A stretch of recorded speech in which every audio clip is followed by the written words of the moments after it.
Hey folks, welcome back to the farm. We've got some canning to do today, so stick around, we'll show you what we're going to can.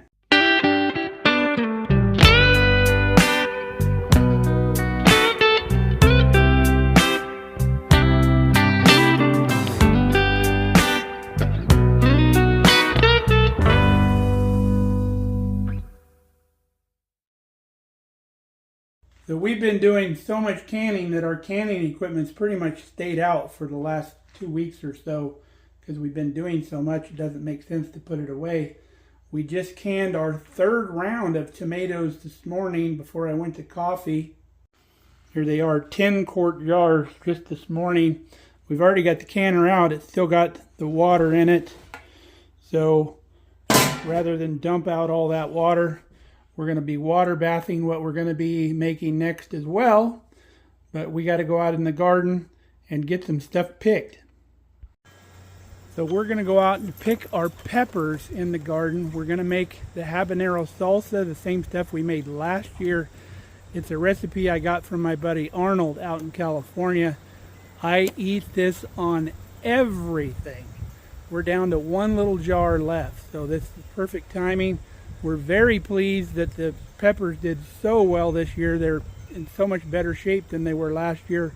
We're going to have a lot more peppers, and we're going to make a lot more hot sauce or salsa or whatever you want to call it, because we love it. And I know some other people that love it too that I'll share some with. So let's gather up a couple more baskets. We'll get out in that garden and we'll pick some peppers. Now we had some excitement on the farm here recently. There's been a skunk that has moved in, and both dogs have got a little taste of them, and they've come back to the house with a really stinky face, but have yet to be able to find the skunk. So we got the dogs cleaned up, and hopefully they learn their lesson and don't get back on the business end of that skunk. Kelly's got a special concoction she uses. It's peroxide, baking soda, lemon juice, and Dawn dishwashing liquid, I guess. Fixes the pups right up, gets rid of the smell. Now after we pruned our tomato vines, we've been getting a ton of tomatoes. We finally got them to turn, and there's still a ton left on here. These vines look so sick because of all the blight, but it pretty much knocked the foliage back, but the tomatoes are still like crazy. We have an absolute bumper crop of tomatoes this year, which is great. We, like I said, we did our third batch. We probably got 2 more batches out here, gonna ripen up. We had the irrigation on overnight. That's why our rows look so dark. So let's get on these peppers. Look at this Thai basil. Wow. We've had really good luck with the basil and the herbs. Look at all our big pretty watermelons. We have 1, 2, 3, 4, 5, 6, 7, 8 watermelons in just this one little deal here. We picked a bunch of cantaloupe, and look at all of them. They're still here, little tiny cantaloupe. They're probably not going to mature that well. We might get one more here that we can eat. And then the honeydews, oh, they're fantastic. I just picked one yesterday. I ate half of it in one sitting. So back to the peppers. Oh, we still have cucumbers. Amazing amount of cucumbers off of this one cucumber vine. And within the next day or two, we're going to be harvesting celery and getting that diced up and put in the freezer. You can see the big beautiful stalks in there. But let's get back to our habaneros here. You can see we've got lots and lots of habaneros.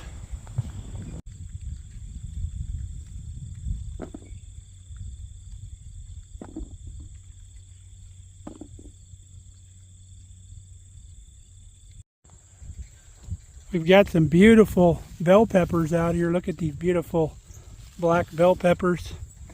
We've got some giant green ones out here. Look at the size of that one.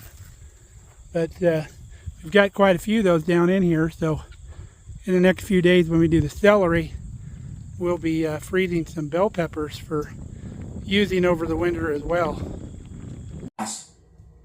So here's our recipe that we use for the salsa, and here is the peppers that we picked out in the garden. We got a gigantic tub of habaneros, and it's hard to believe that I was worried about getting any habaneros this year, because this is only about a third of what's out there. This is everything that's ripe. And then because I don't want to change the color of the salsa too much, we picked only red, orange, yellow peppers, because if we were to use a bunch of green peppers, it would make this stuff look like mud. It would taste the same, but I like it to be visually appealing. So how many habaneros we use is going to be dependent on how many sweet peppers we have and the jalapenos.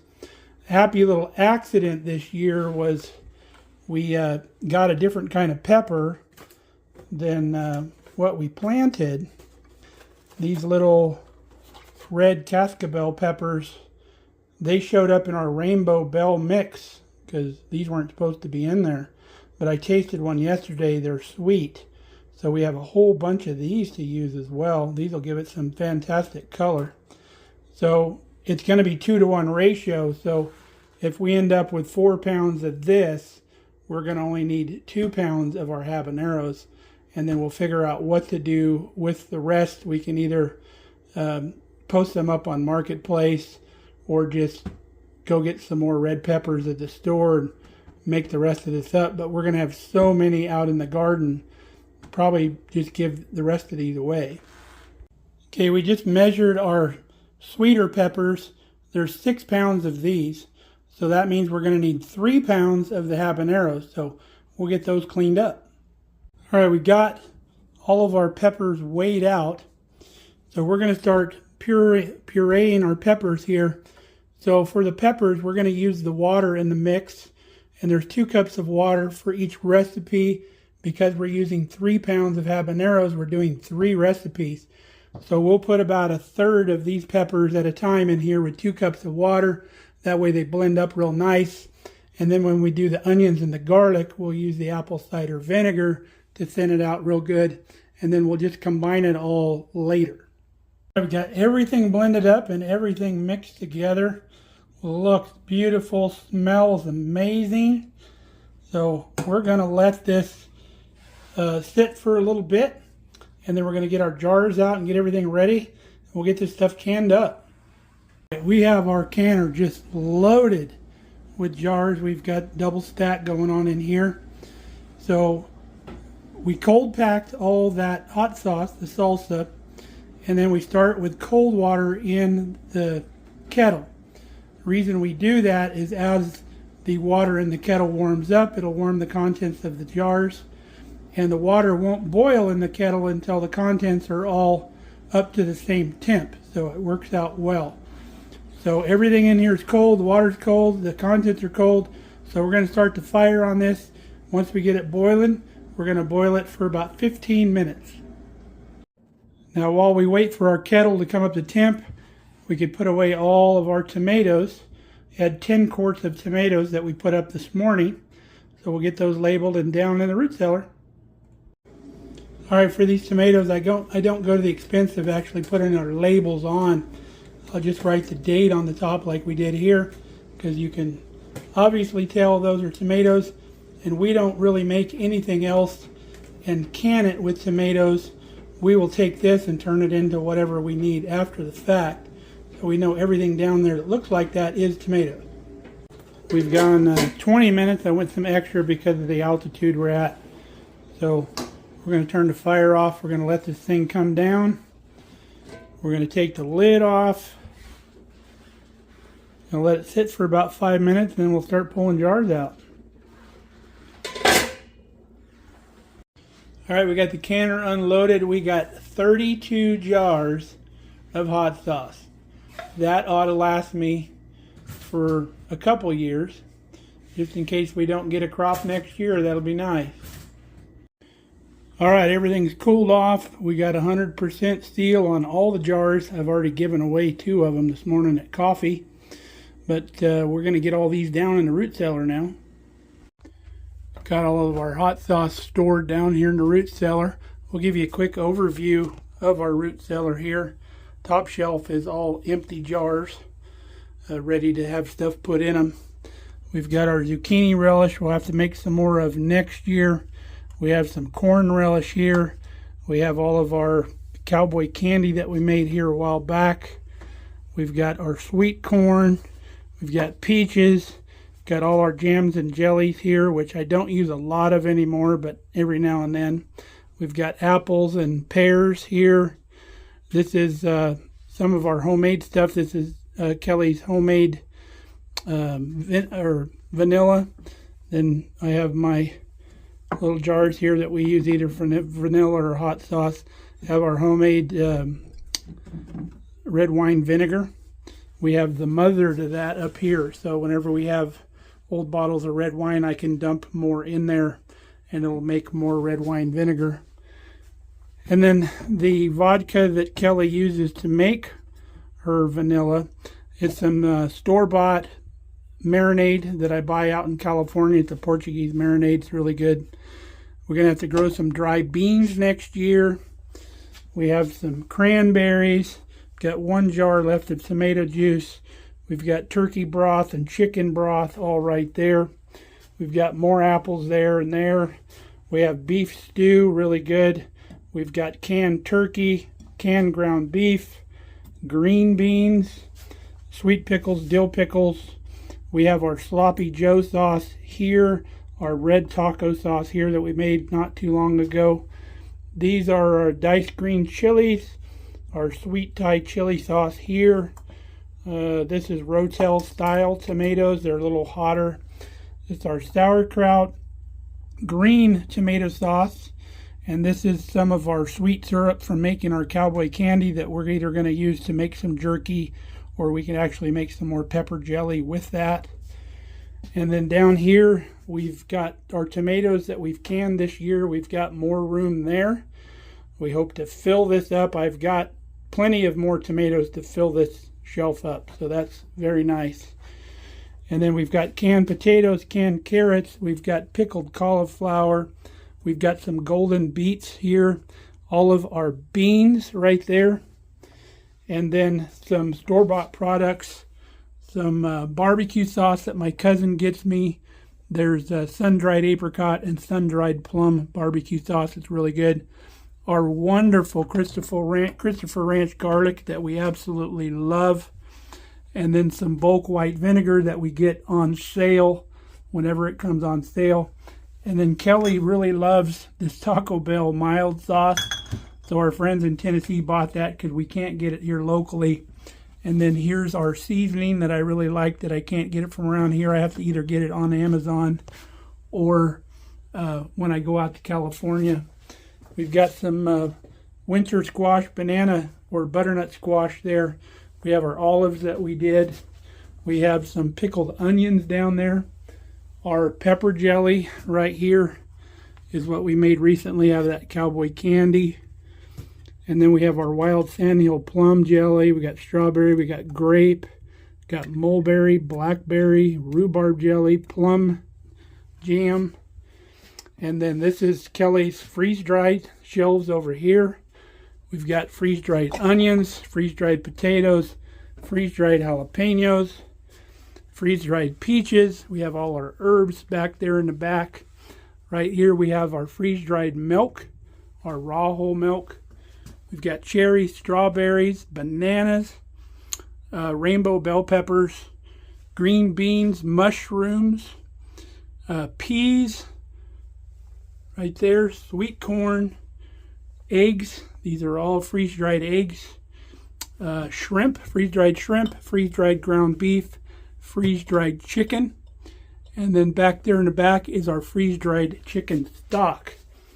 And then Kelly, all along the bottom, has this full of freeze-dried goods. All of these baskets and tubs down here on the bottom. Similar to what's over here, just longer term storage down here. These will go like 25 years. And then we have some serving stuff up here that we keep down here that I think we're going to eventually move to the garage with all of our like catering stuff.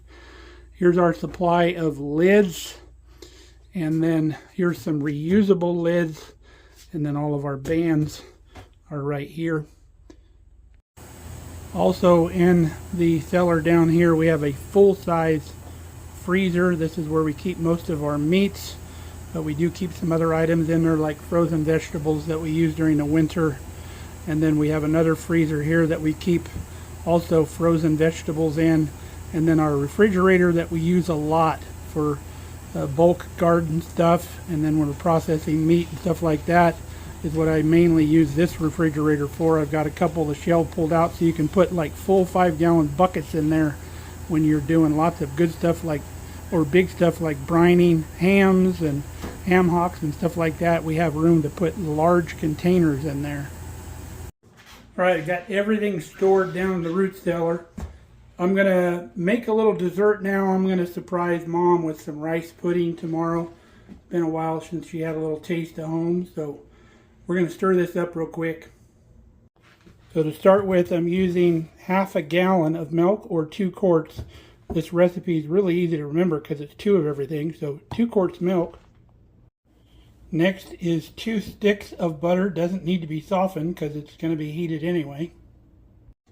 Next thing is 2 cups of sugar, regular old white sugar. Pour that right in the mix. Next thing is 2 cups of rice, uncooked. I'm using arboreal rice. I usually use a pearl rice, but our store doesn't carry the pearl rice. I don't like using the long grain rice. Medium grain rice would work. And then you just pour that in here too. And then we're going to turn the fire on probably about medium. We'll bring this up to a simmer. It's going to take quite a while, about 40 minutes or so. You want to stir it pretty often, and you want to be in a heavy bottom pot so you're not scorching anything. So let's get this going. Now, a really good addition to this dish is to substitute some of the milk with coconut milk. Really puts this over the top. Make sure you use the thin coconut milk and not the thick stuff. There's kind of 2 different kinds, but if you shake the can, you can tell whether it's really thick or really thin. And then just substitute 1 can and take 1 can's worth. It's usually, 15.5 ounces, something like that. So take 1 can's worth out of the regular milk. I forgot to tell you, 1 package of this equals about 2 cups. So that's all you need if you go to buy that at the store. So while you're cooking your mixture, get 2 teaspoons of vanilla ready. These little shot glasses are pretty cool. Got all the measurements on them. Kelly's homemade vanilla. Once your mixture's at a low simmer, you want to keep it that way. Otherwise it'll boil over on you. So keep it down at a slow simmer. You want to stir it. I use a little spatula thing. And then when you stir it, cover that whole bottom. When you stir it, we got kind of a flat bottom spatula there. Because as this gets thick, it'll start building on the bottom. You don't want it to burn. So stir it, I think, less than every 5 minutes. So you can do stuff in the kitchen, I just wouldn't leave. Now normally you would pour this recipe into a 9x13 pan is perfect, but Mom doesn't need that much. We're going to do this little 8x8 for her, and then we'll put the rest in this one. We'll get both of these ready. I'm going to hit it with some coconut spray. Now if you've had rice pudding before and you really didn't care for it, I encourage you to try this recipe, because most rice pudding recipes use egg, and I don't care for egg in my rice pudding. This recipe has no egg at all, because it thickens naturally with the rice and the cream as it kind of cooks down. So give this one a try. All right, it's been about 30 minutes into the process. Get you a spoon, get some of the rice, and taste it. Make sure there's no crunch left to the rice, that it's completely cooked. And ours has reached that point. So now we're going to remove the lid. The only thing the lid's for is to keep it from reducing too much before the rice is cooked. So now we're going to cook the mixture down to pudding consistency.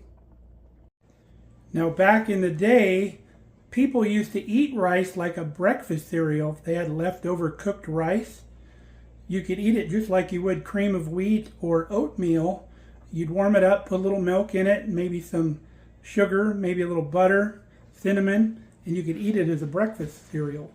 Now my folks did, or my mom did that in Japan when she was there for our Japanese exchange student. We call her our Japanese daughter. I call her my Japanese sister, Miki. When Mom was in Japan for her wedding, she actually did that with some leftover rice they had. Everybody thought she was crazy. Japanese people, I guess, don't get the concept of a sweet rice. They're used to it being just savory only. Now that we've got the lid off, you can turn the heat back up to about a medium low. Don't go too crazy with the heat though. Now we've reached the point so we're like a gravy consistency. If you pull it off right now, the rice pudding will have a creamier texture. If you wait till it's a pudding consistency, it'll be firmer. So it depends on what your liking is as to when you want to pull it off. I'm getting pretty close to where I like it. So we'll give it another minute or two. We'll be ready to go.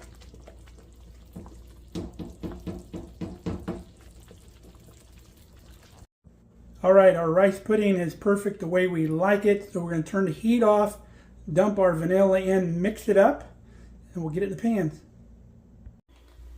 Got her poured into the pans. We're going to let this cool quite a bit more, and then we're going to show you the next trick. If you want to try this warm after it sets up, it's really good warm, but we used to eat it cold most of the time. Next step is take a little cinnamon, put on top. You can try to get decorative like I did here. Cut it like a little paper doily out like you used to do in school, fold up the paper, but it kind of bled over a little bit, but I guess it'll look okay. But it's all finished up now. Now this recipe we've already done on this channel, so if you search for it individually, you can find it. We just add a couple little twists here and there. But I think that's going to do it for today. I volunteered to cook burgers at the homecoming today up at the high school, so we got to go up and do that. So hope you enjoyed hanging out with us. Hope you enjoyed the video. We love having you guys along. Kelly's got some stuff in the freeze dryer. We'll show you in the next video. It's got some really cool stuff going. So until next time, stay safe, stay healthy. We love you guys. Come back and see us.